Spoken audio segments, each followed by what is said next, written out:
हर सो हीरा छाड़ कै कर है आन की आस, ते नर दोजक जाएंगे सत भाखै रवदास।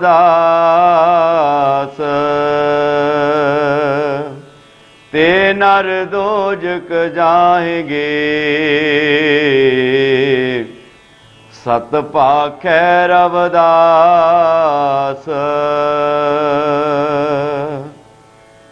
गुरु रूपी गुरु की प्यारी साध संगत जीओ, सब तो पहले मेरे वालों समूह संगतां नूं बहुत ही प्रेम भरी जय गुरुदेव स्वीकार करो जी। सतगुरां ने बहुत कृपा की, अपार बख्शिशां होईयां कि अज समूह संगतां जुड़ करके सतगुरां दी इलाही बाणी सरवण कर रहे हो। ये सतगुरु की दया कृपा सदका ही संभव होया है। आओ गुरु की प्यारी साध संगत जीओ, जो मेरे साहब सतगुरु श्री गुरु रविदास महाराज जी अपनी पावन अमृत बाणी विच दुनियादारी के जीवां नूं सच का उपदेश बख्शिश करते हैं, एक मनचित हो करके सरवण करिए जी, कृपा करो। तुम चंदन हम रिंड बापुरे, संग तुम्हारे बासा,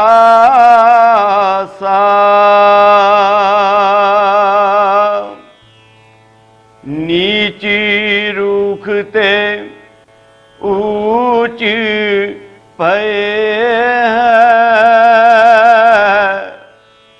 गंध सुगंध निवासा।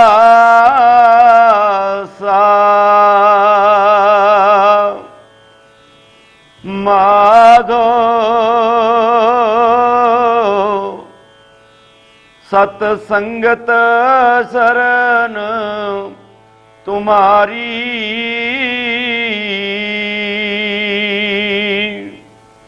हम अवगण तुम उपकारी, हम अवगण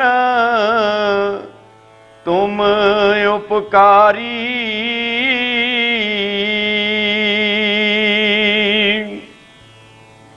तुम मखतूल सफेद सपैयल, हम बपुरे जस की राम। सत संगत मिल रही है माधो, जैसे मधुप मखीरा।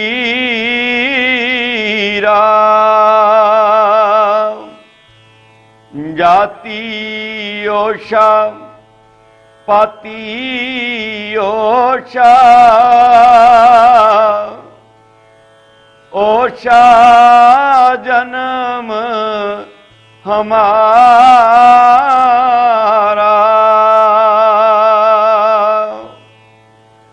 राजा राम की सेव न कीनी, कह रवदास चमारा।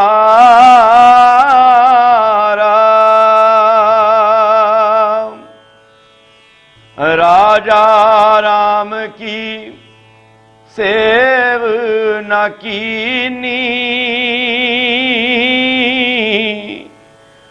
कह रवदास चमारा।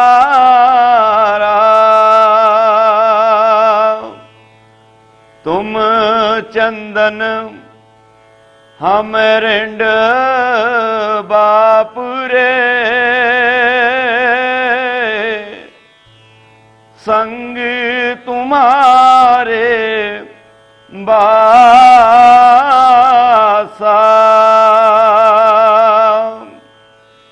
नीच रूखते ऊंच पए हैं, गंध सुगंध निवासा,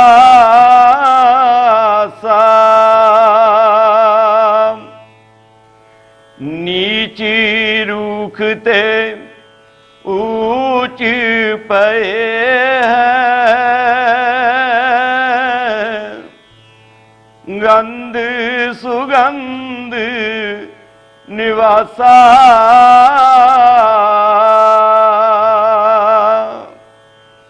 गुरु प्यारी साध संगत जीओ, साहब सतगुरु श्री गुरु रविदास महाराज जी इस पावन शब्द के अंदर उचारण करते ने कि तुम चंदन हम अरिंड बापरे, संग तुम्हारे बासा, नीच रूखते ऊंच भय हैं, गंध सुगंध निवासा। सच्चे पातशाह आप इस संसार दे अंदर उस पावन चंदन दी न्याई हो और असी दुनियादारी दे जीव उस एरंड दे पेड़ दी न्याई हाँ जिस विच कोई गुण नहीं है, अवगुणा नाल भरिया होया है। चंदन दा पेड़ गुरु प्यारिओ बहुत विरले विरले जंगलों विच मिलता है और ये पेड़ बहुत कीमती है, जिसकी सुगंधी बहुत है लकड़ की, जिहड़ा गुणा नाल भरपूर है। इत्थे गुरु साहिबां ने सानू ये उदाहरण चंदन दे पेड़ की और अरिंड दे पेड़ की दिती है कि सच्चे पातशाह तुसी चंदन दे रुख की न्याई हो, इस संसार दे अंदर गुणा नाल भरपूर हो, और असी अरिंड दे पेड़ की न्याई जिन्हां विच कोई गुण नहीं है। नीच रूख ते ऊंच भय हैं, गंध सुगंध निवासा। पर सच्चे पातशाह जदों चंदन दे पेड़ दे लागे अरिंड दा पेड़ हुंदा है, उस दी शरण ग्रहण कर लैंदा है ते उस अरिंड दे पेड़ दे विचों भी चंदन दे खुशबू आउण लग जांदी है, वो भी गुणा नाल भरपूर हो जाता है। इसे प्रकार जदों इस संसार दे अंदर ये जीव मालक दी शरण ग्रहण कर लैंदा है, उहदी संगत विच चले जाता है ते ये भी गुणा नाल भरपूर हो जाता है। क्योंकि बाणी विच आउंदा है, जिन सेविया मेरा हर जी ते हर हर रूप समासी। जिहड़े सतगुर दी संगत विच चले जांदे ने, सतगुर दे नाम नाल जुड़ जांदे ने, सतगुरु कोई ओला नहीं रखते, उसनूं अपना ही रूप बना लैंदे ने, कोई भेद कोई फर्क नहीं रखते।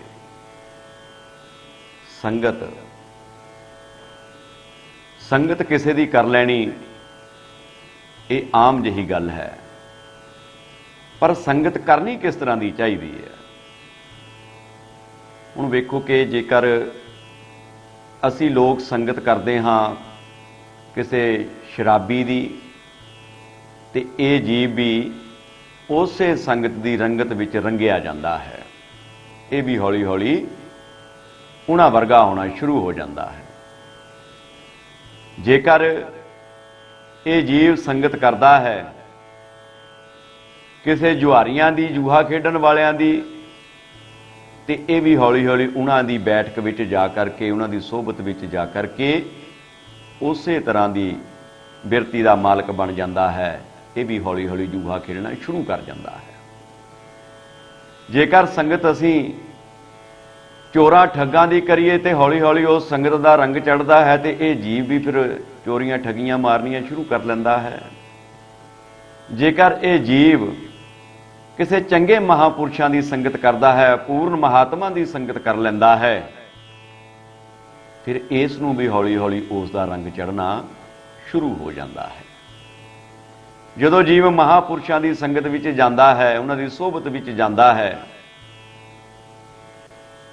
ਉਹਨਾਂ ਦਾ ਰੰਗ ਚੜ੍ਹਨਾ ਸ਼ੁਰੂ ਹੋ ਜਾਂਦਾ ਹੈ, ਉਹਨਾਂ ਦੀ ਮੱਤ ਇਸ ਨੂੰ ਮਿਲਣੀ ਸ਼ੁਰੂ ਹੋ ਜਾਂਦੀ ਹੈ ਤੇ ਪ੍ਰਮਾਤਮਾ ਦੇ ਨਾਮ ਨਾਲ ਜੁੜ ਜਾਂਦਾ ਹੈ।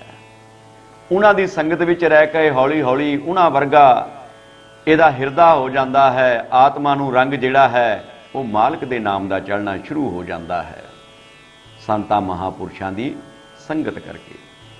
ਇਸ ਲਈ ਜੀਵ ਨੂੰ ਚਾਹੀਦਾ ਹੈ, ਗੁਰੂ ਮਹਾਰਾਜ ਜੀ ਉਦਾਹਰਨ ਦੇ ਕਰਕੇ ਸਾਨੂੰ ਸਮਝਾਉਂਦੇ ਨੇ ਕਿ ਅਸੀਂ ਤਾਂ ਇਸ ਸੰਸਾਰ ਵਿੱਚ ਅਵਗੁਣਾਂ ਨਾਲ ਭਰੇ ਫਿਰਦੇ ਹਾਂ, ਕੋਈ ਗੁਣ ਹੀ ਨਹੀਂ ਹੈ।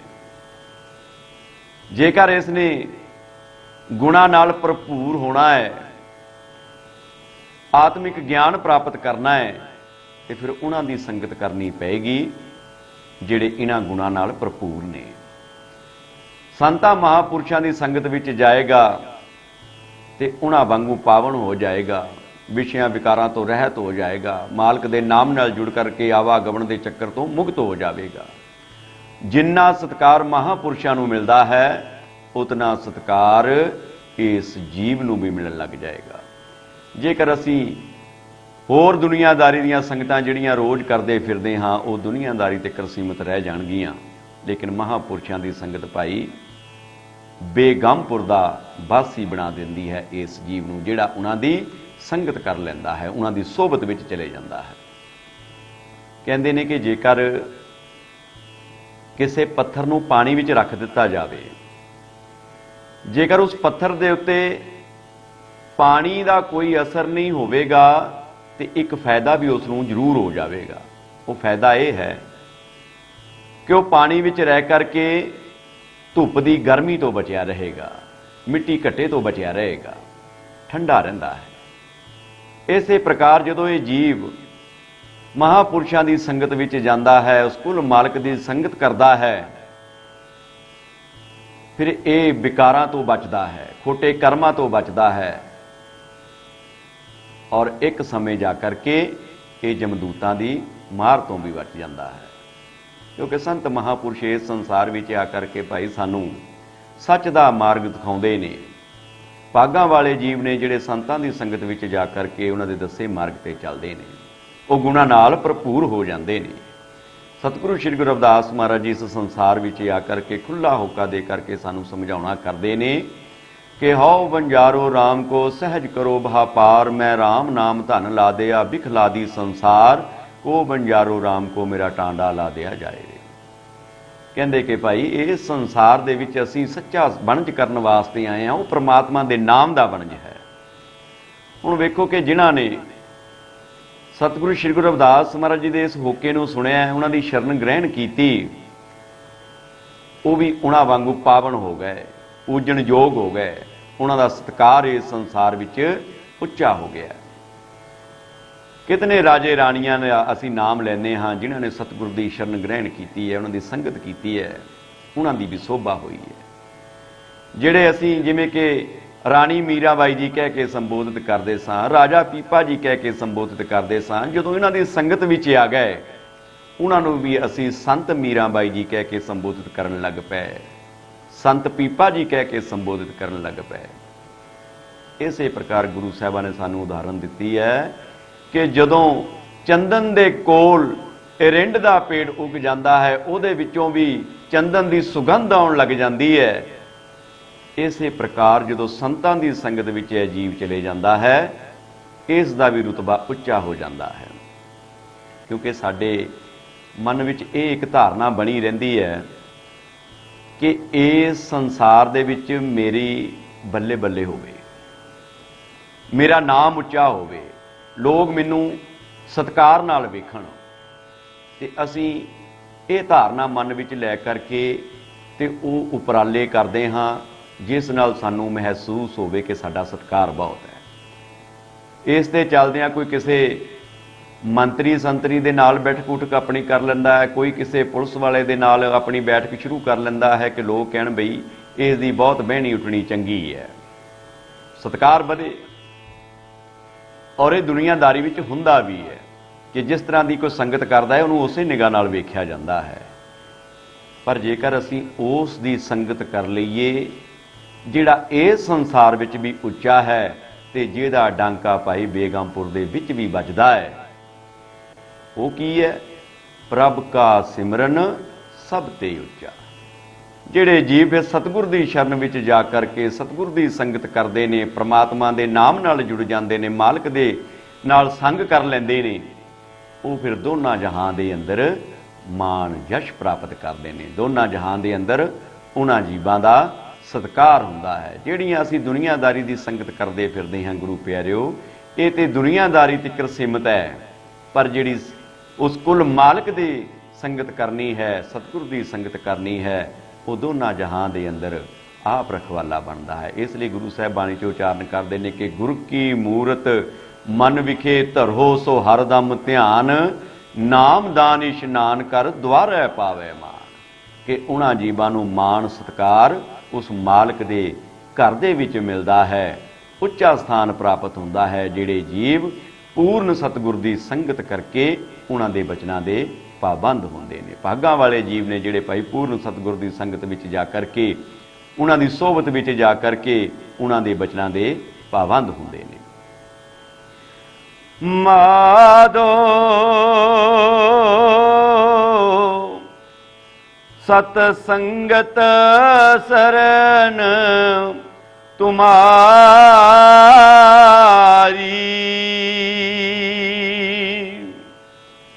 हम औगण तुम उपकारी, हम औगण तुम उपकारी।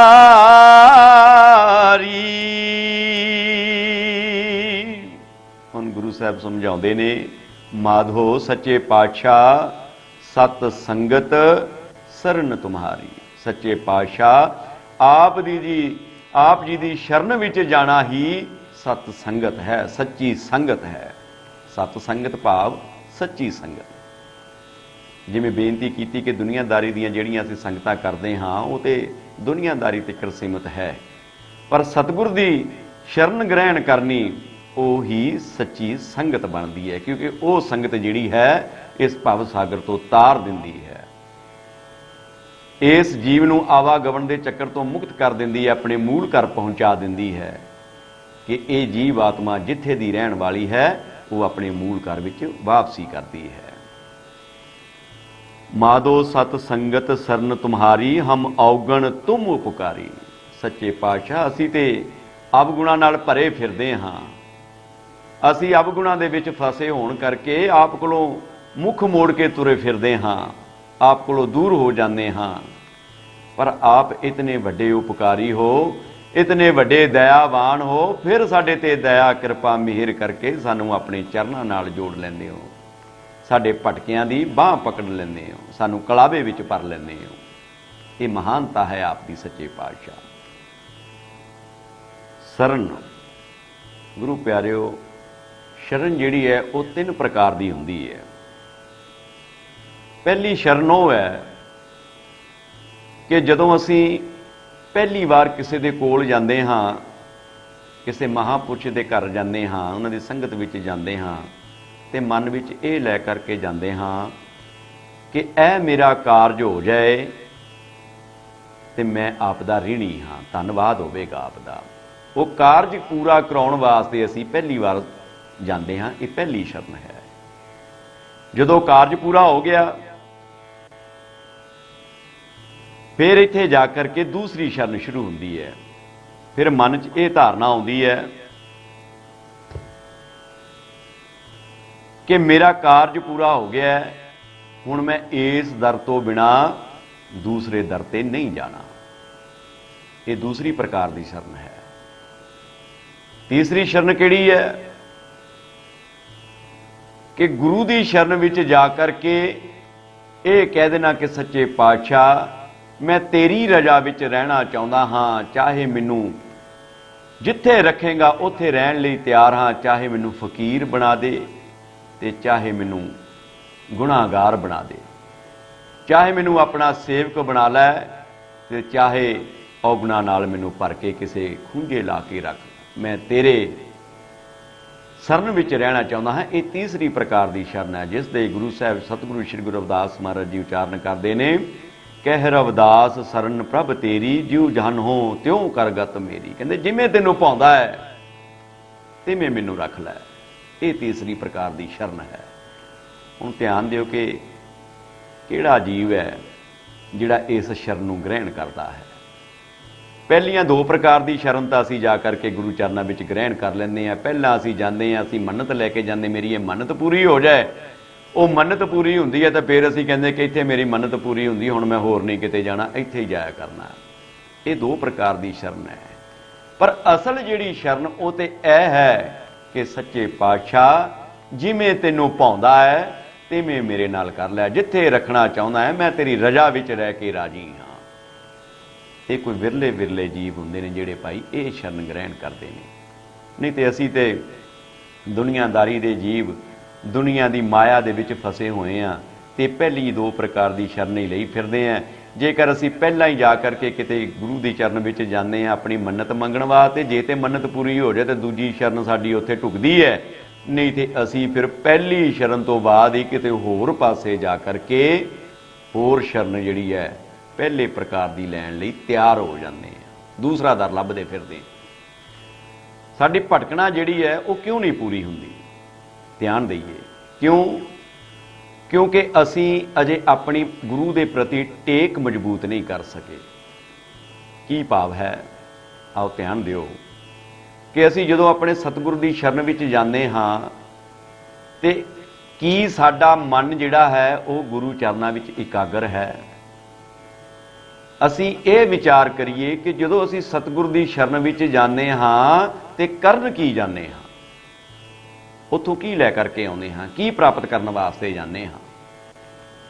ਕੀ ਅਸੀਂ ਉੱਥੇ ਗੁਰੂ ਘਰ ਦੇ ਵਿੱਚ ਸਜੀਆਂ ਹੋਈਆਂ ਦੁਕਾਨਾਂ ਦੇ ਉੱਪਰੋਂ ਸ਼ਾਪਿੰਗ ਕਰਨ ਜਾਂਦੇ ਹਾਂ? ਕੀ ਅਸੀਂ ਉੱਥੇ ਜਾ ਕਰਕੇ ਨਿੰਦਿਆ ਚੁਗਲੀ ਕਰਨ ਵਾਸਤੇ ਹੀ ਜਾਂਦੇ ਹਾਂ? ਕੀ ਉੱਥੇ ਜਾ ਕਰਕੇ ਅਸੀਂ ਪਾਰਟੀਬਾਜ਼ੀ ਬਣਾਉਣ ਵਾਸਤੇ ਜਾਂਦੇ ਹਾਂ? ਕੀ ਉੱਥੇ ਜਾ ਕਰਕੇ ਅਸੀਂ ਇੱਕ ਦੂਸਰੇ ਦੇ ਉੱਤੇ ਤੋਹਮਤਾਂ ਲਗਾਉਣ ਵਾਸਤੇ ਜਾਂਦੇ ਹਾਂ?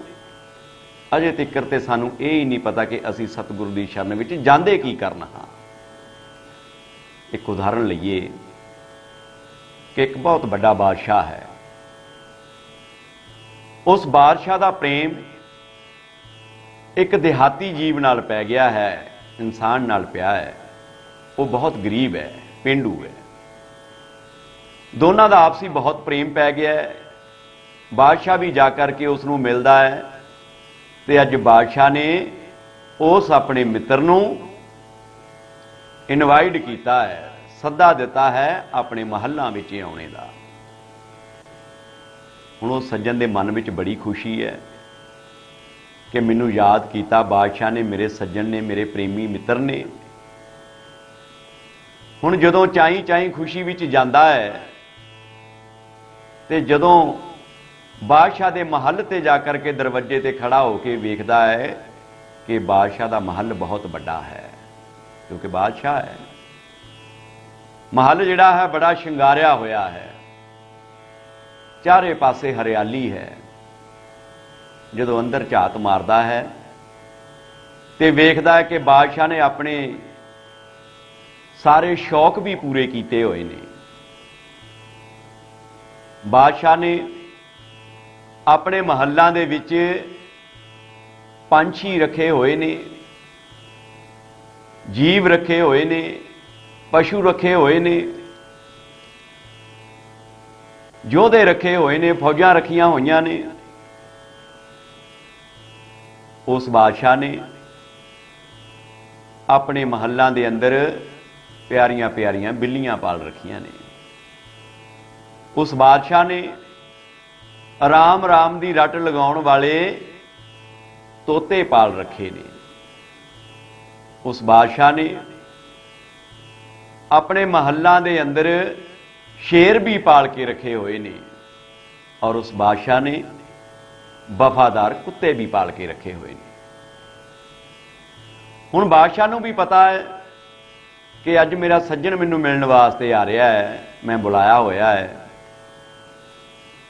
ਔਰ ਉਸ ਬਾਦਸ਼ਾਹ ਨੇ ਉਹ ਸਾਰੇ ਜੀਵਾਂ ਨੂੰ ਆਪਣੇ ਆਪਣੇ ਥਾਂ ਤੇ ਬੰਨ੍ਹ ਦਿੱਤਾ ਹੈ, ਬੰਧਵਾਤਾ ਹੈ। ਬਿੱਲੀ ਨੂੰ ਵੀ ਇੱਕ ਪਾਸੇ ਕਰ ਦਿੱਤਾ ਹੈ, ਤੋਤੇ ਨੂੰ ਵੀ ਪਿੰਜਰੇ ਵਿੱਚ ਬੰਦ ਕੀਤਾ ਹੋਇਆ ਹੈ, शेर नूं भी पिंजरे विच बंद कीता होया है, कुत्ते दे गल विच चैन पा करके भी उस नूं एक पासे बन्निया होया है।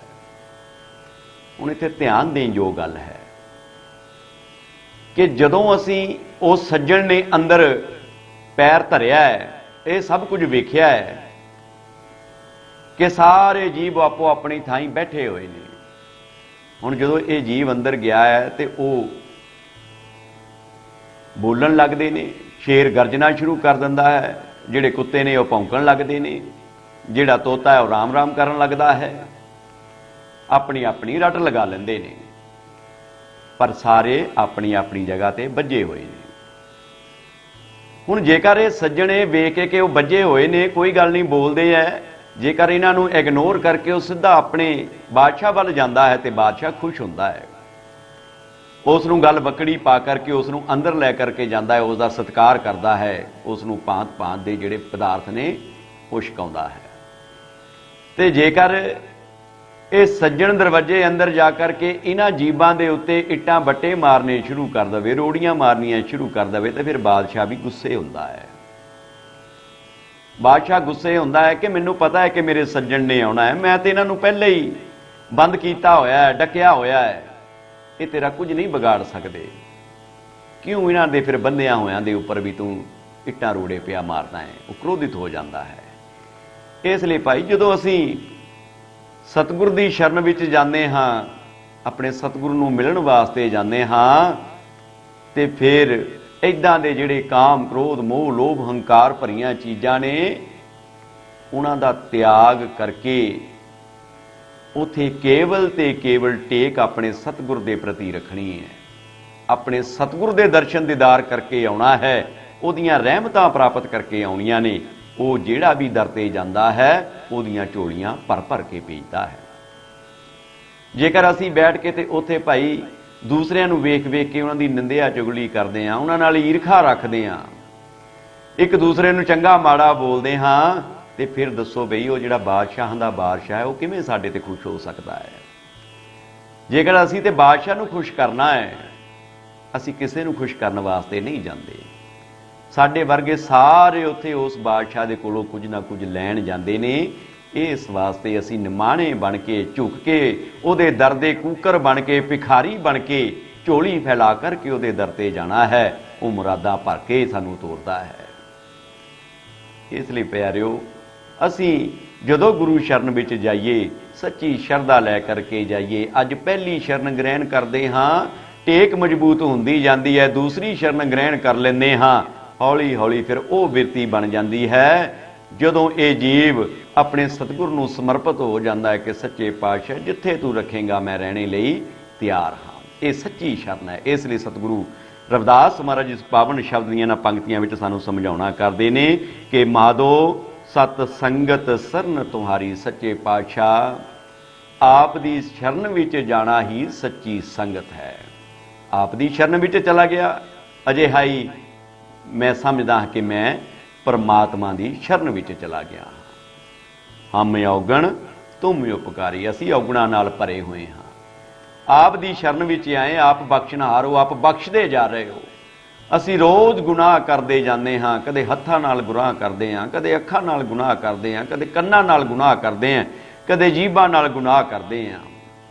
हर वक्त ते असी सवास सवास गुनाह करी जाने सच्चे पातशाह, पर तुसी फिर भी कितने बड़े दयालु हो, सानू बख्शदे हो, फिर भी अपने चरणों नाल सानू जोड़ करके रखते हो। कोटन कोटन धन्नवाद है।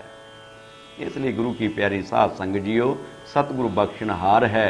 जिहड़े जीव उन्हां दी शरण विच जांदे ने वो बख्शे जांदे ने, पर जरूरत है कि केवल ते केवल अपने सतगुर नूं मुख रख के सतगुर दे दर्शन दीदारां लई, सतगुर दे आशीर्वादां दे प्राप्त करन वास्ते असीं सतगुर दी शरण विच जाना है। उचारण करदे ने, तुम मखतूल सपेद सपैयल,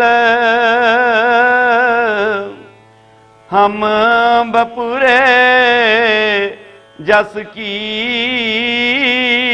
राम, सत संगत मिल रही है माधो, जैसे मदप मखीरा।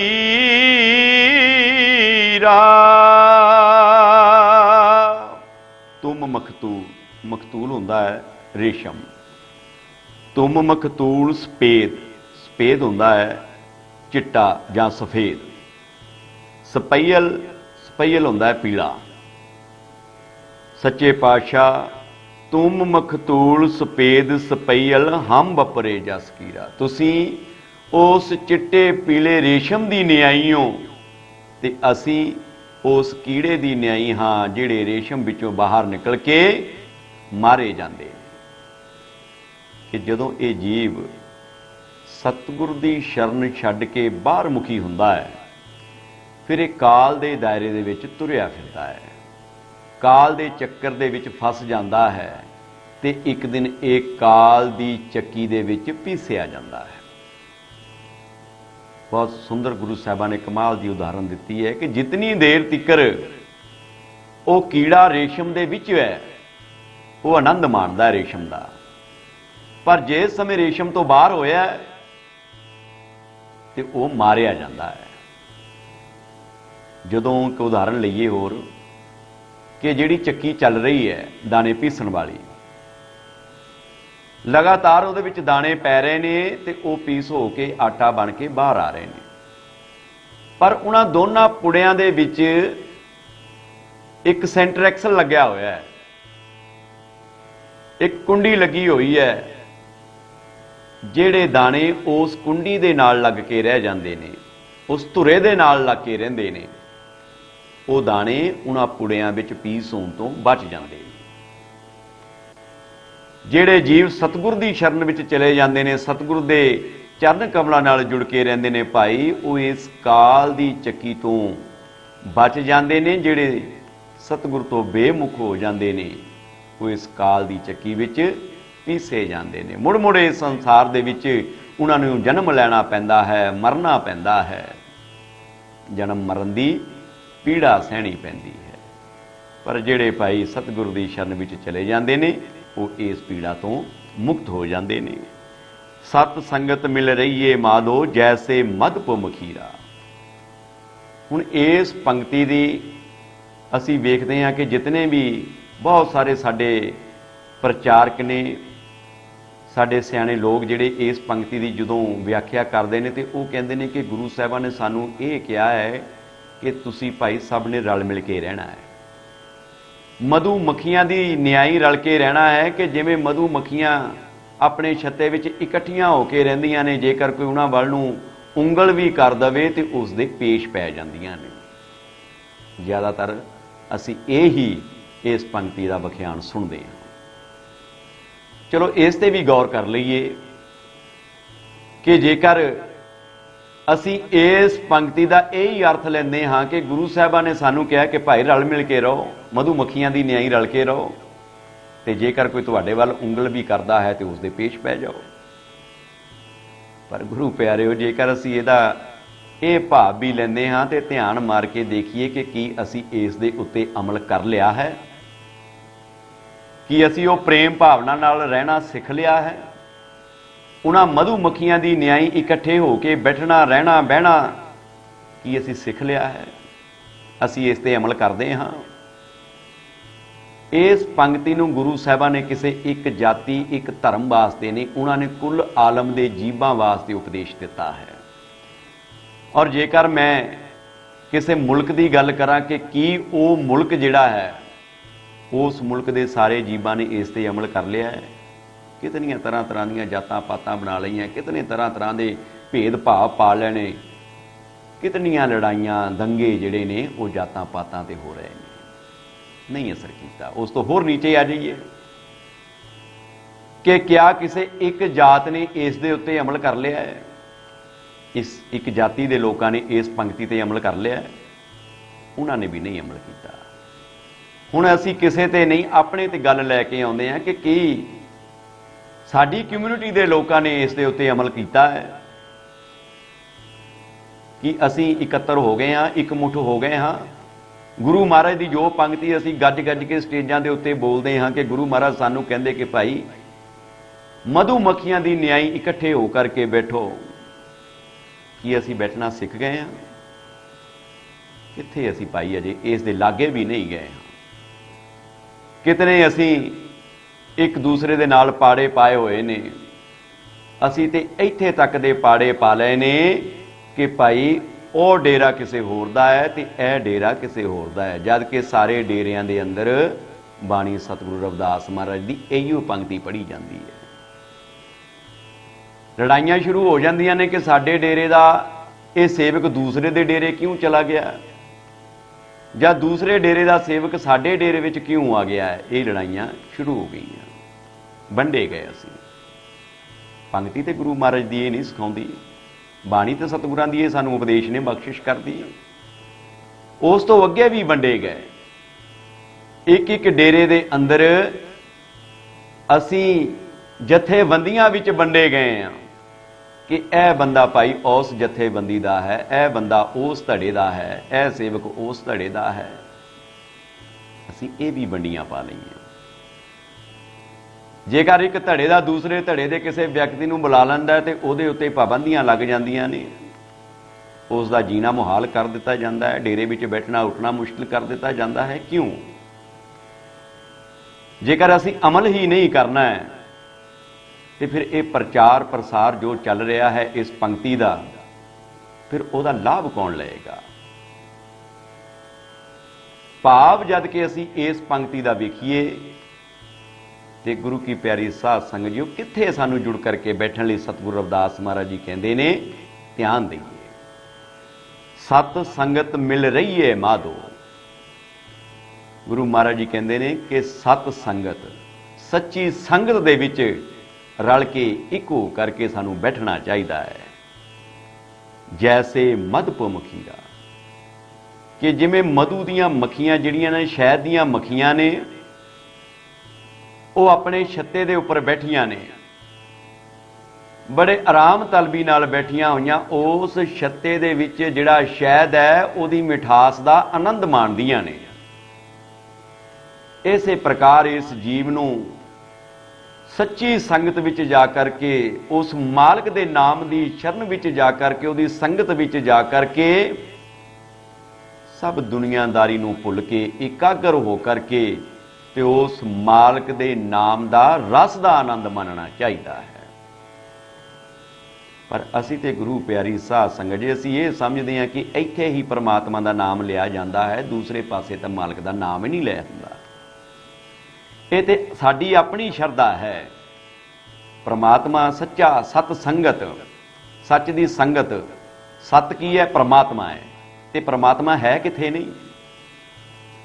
असी कहते कि परमात्मा कण कण विच बैठिया होया है, परमात्मा पत्ते पत्ते विच बैठिया होया है, परमात्मा इस हवा विच भी है, सुगंधी विच भी है, दुर्गंधी विच भी है। मालक ते हर थां मौजूद है। जो मालक ने बनाया है, मालक उस दे अंदर मौजूद बैठा है। फिर ये जीव क्यों एक दूसरे नाल बैर विरोध पाई फिरदा है। मेरे विच भी मालक बैठा है, आप दे विच भी मालक बैठा है, बैरी विच भी मालक बैठा है, सज्जण दे विच भी परमात्मा बैठा है। क्यों नहीं असी फिर भाई प्रेम भावना जगाउंदे? क्यों? क्योंकि साडी अजे बिरती वो होई ही नहीं, असी वो संगत ग्रहण ही नहीं कीती जिहड़ी गुरु महाराज जी सानू करन वास्ते कहंदे ने। जदों सच दी संगत करनी शुरू कर लई, उस मालक दी संगत करनी शुरू कर लई, ते फिर सारे पासे कण कण दे विच वो परमात्मा ही दिखाई देवेगा। फिर कोई बैरी नहीं रह जाता, कोई विरोधी नहीं रह जाता, सारे अपने लगन लग जाते हैं। महाराज जी उचारण करते हैं, कह रविदास हाथ पै नेरै सहजे होए सो होई। क्यों परमात्मा फिर इन्हां हत्थां तो भी नेड़े रोम रोम विच वसिया दिखाई दिंदा है। सर्ब है एक अनेकै स्वामी सब घट भोगवै सोई। फिर जीव नूं प्रतीत होंदा है जदों सत दी सच्ची संगत विच जांदा है, फिर एक अवस्था विच जा करके वेखदा है कि मैं अपनी मर्जी नाल एक साह भी नहीं भर सकदा। ये ते मालक दी किरपा है जिहड़ा एक तो अनेक रूप बना करके संसार नूं चला रहा है। हर जीव दे अंदर बैठा होया है। मेरा सतगुरु मेरे हत्थां तो नेड़े, मेरे रोम रोम विच समाया पिया है। ਇਹ ਤਦ ਭਾਈ ਪ੍ਰਤੀਤ ਹੁੰਦਾ ਹੈ ਜਦੋਂ ਅਸੀਂ ਸੱਚ ਦੀ ਸੰਗਤ ਕਰਾਂਗੇ। ਜੇਕਰ ਸੱਚ ਦੀ ਸੰਗਤ ਹੀ ਨਹੀਂ ਕਰਦੇ, ਝੂਠ ਨਾਲ ਜੱਫੀਆਂ ਪਾਈ ਫਿਰਦੇ ਹਾਂ, ਭਰਮ ਭੁਲੇਖਿਆਂ ਵਿੱਚ ਫਸੇ ਫਿਰਦੇ ਹਾਂ, ਇਸ ਝੂਠ ਦਾ ਪਰਦਾ ਹਟਾਉਣ ਦੀ ਕੋਸ਼ਿਸ਼ ਹੀ ਨਹੀਂ ਕਰਦੇ, ਤੇ ਫਿਰ ਉਹ ਪ੍ਰਮਾਤਮਾ ਕਦੇ ਸਾਨੂੰ ਪ੍ਰਾਪਤ ਹੋਣ ਵਾਲਾ ਨਹੀਂ ਹੈ। ਸਮਝਾਉਣਾ ਕੀਤਾ ਹੈ। ਜਾਤੀ ਓਸ਼ਾ ਪਾਤੀ ਓਸ਼ਾ, ओशा जन्म हमारा,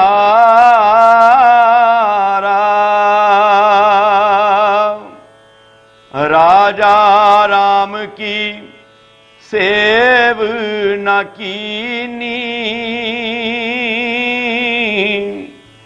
कह रविदास चमारा,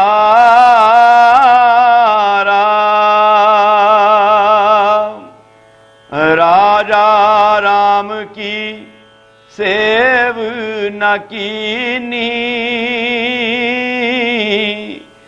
कह रविदास चमारा।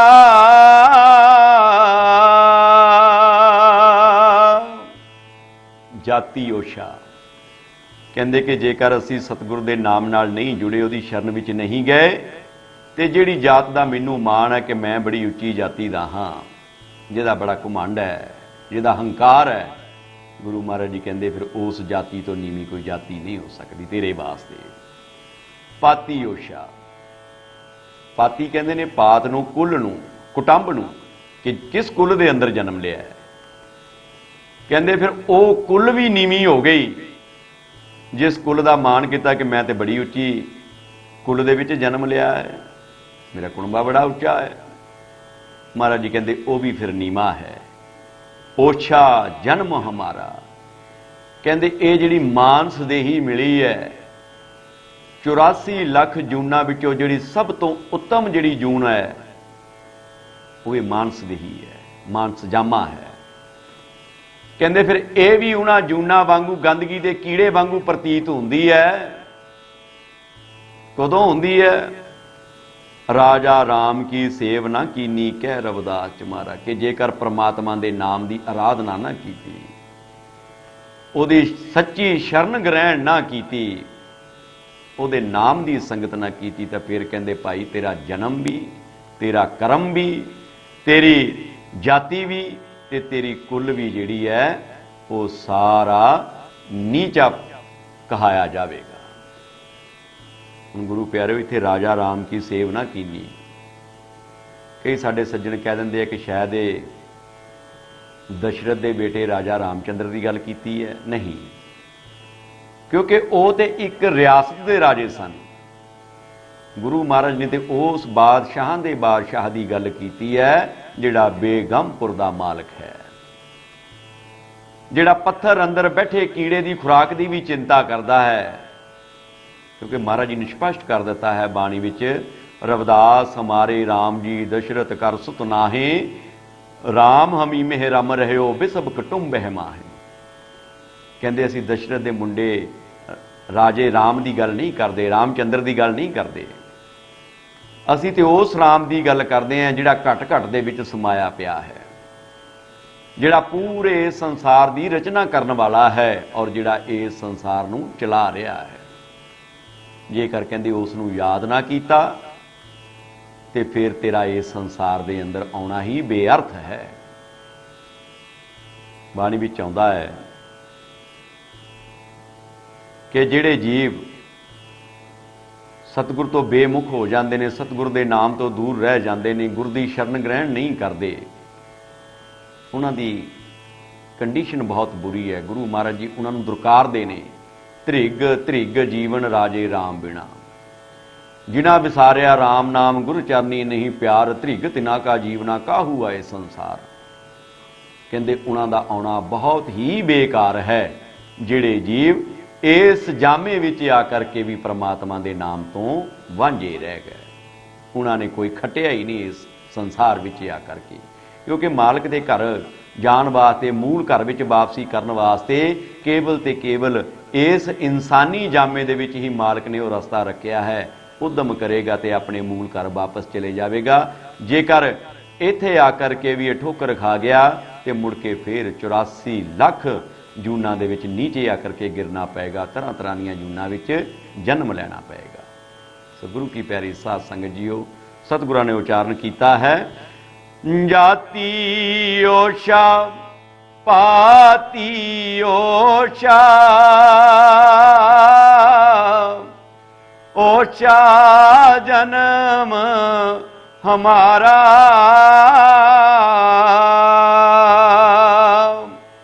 राजा राम की सेव न कीनी, कह रवदास चमारा।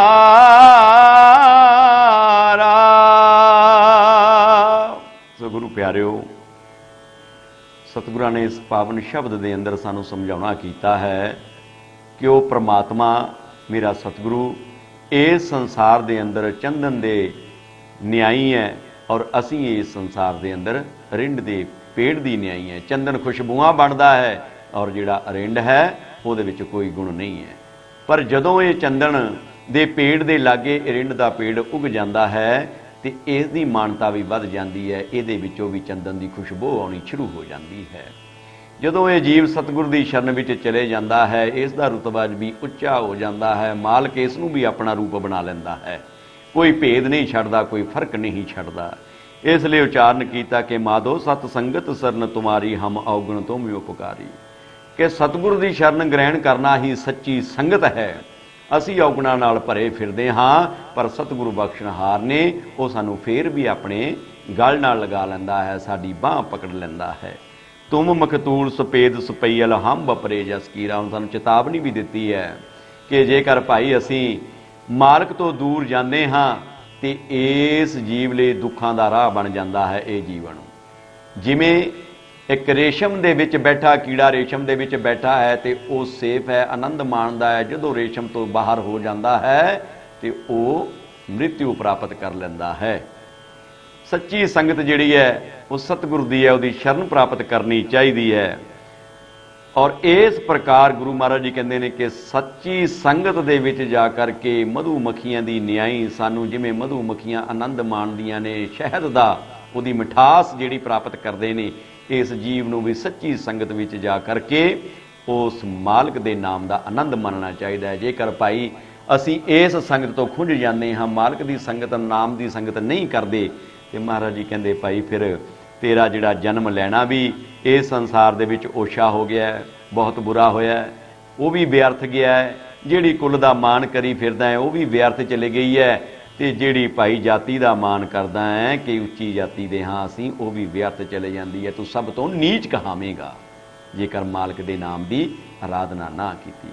सो गुरु प्यारिओ, आओ असीं सतगुरां दे इन्हां पावन बचनां नूं सरवण करदिआं अपने हिरदे अंदर वसावन की कोशिश करिए और गुरु चरनां विच हमेशा बेनती करिए कि सच्चे पातशाह असीं इस संसार दे अंदर भुल्ले भटके फिरदे हाँ, दया किरपा मिहर करो, आप द्वारा दर्शाए मार्ग ते चलण दी समत बख्शिश करो, अपना नाम जपाओ, अपने दर्श दिखाओ। जय गुरुदेव, धन गुरु।